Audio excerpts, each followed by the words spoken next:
Hello guys, I'm Sally and welcome to my YouTube channel. Today's vlog, I'm gonna make another DIY video. As you can see guys, we are looking for a hair color product. And I choose to buy a BeautyLabo product hair color.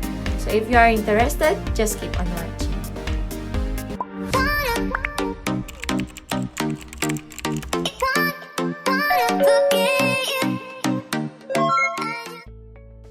Yung napili ko pong hair color ay itong BeautyLabo product. It's a white hair color. Pagka-inbox ko, ito po yung laman niya. I love it kasi naka-tumbler siya. At saka, may kasama siyang hair treatment. So, let's start to open the tumbler. Kaway-kaway! So, ayan po. Let's try to open it. Ayan, ganit po yung laman niya. Sa loob niya, meron po siyang kasamang developer. At yung nasa bottle naman po ay colorant. Sila pong dalawa yung ipag-mix natin mamaya. At meron din siyang after color treatment. Social din siya guys kasi sa loob meron din siyang gloves. Ang galing no, ang daming laman. So meron din po siyang kasamang instructions. Since nabili ko po siya dito, naka-Japanese po siya. So ayan, okay na po lahat. Pwede na tayo mag-start. Hindi ko po siya masyadong nababasa guys, pero may idea ko kung paano siya gamitin kasi nagamit ko na siya before. So ayan, i-open na natin yung colorant. But before natin i-mix ang colorant, i-try muna natin sa skin natin kung hindi ba tayo sensitive or allergy. Ayan, mukhang okay naman siya sa balat ko kaya pwede na tayong mag-start. Paghaluin lang natin tong colorant at saka developer. Kailangan natin tong i-mix para maging white color siya. For the first timer that will use this product, medyo may amoy po siya kaya baka manibago po kayo. Pero pag nahana na siya, mawawalan yung amoy niya. Pag nailagay na po natin siya sa tumbler, pwede na po natin siyang i-mix ng up and down. 30 times sabi doon sa instruction.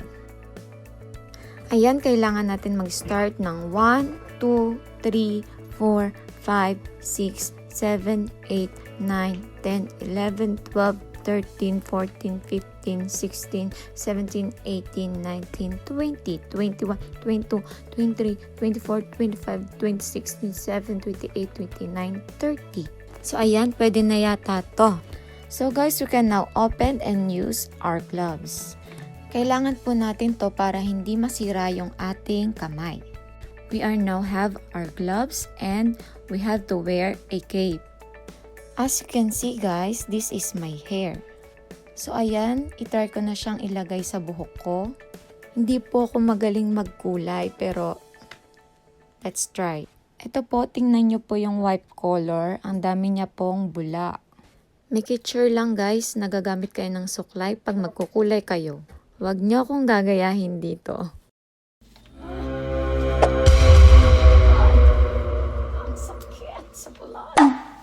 Hindi po ako sanay na magkulay sa sarili ko, kaya ganito po yung naging result. Medyo nasaktan ako.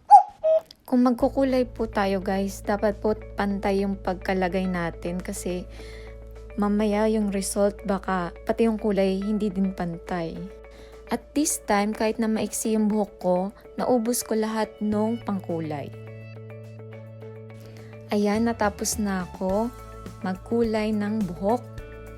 Pwede na po natin coveran ang ating buhok. Kung meron po kayong pang-cover sa tenga, gamitin nyo na lang po para po mas safe. Tingin ko guys, meron akong part na hindi makita at hindi ko nakulayan masyado. Kaya tingnan natin mamaya. After this, we can now leave our hair for 20 to 30 minutes. After 30 minutes, pwede na po natin siyang banlawan. I-blower lang po natin at i-dry ang ating hair.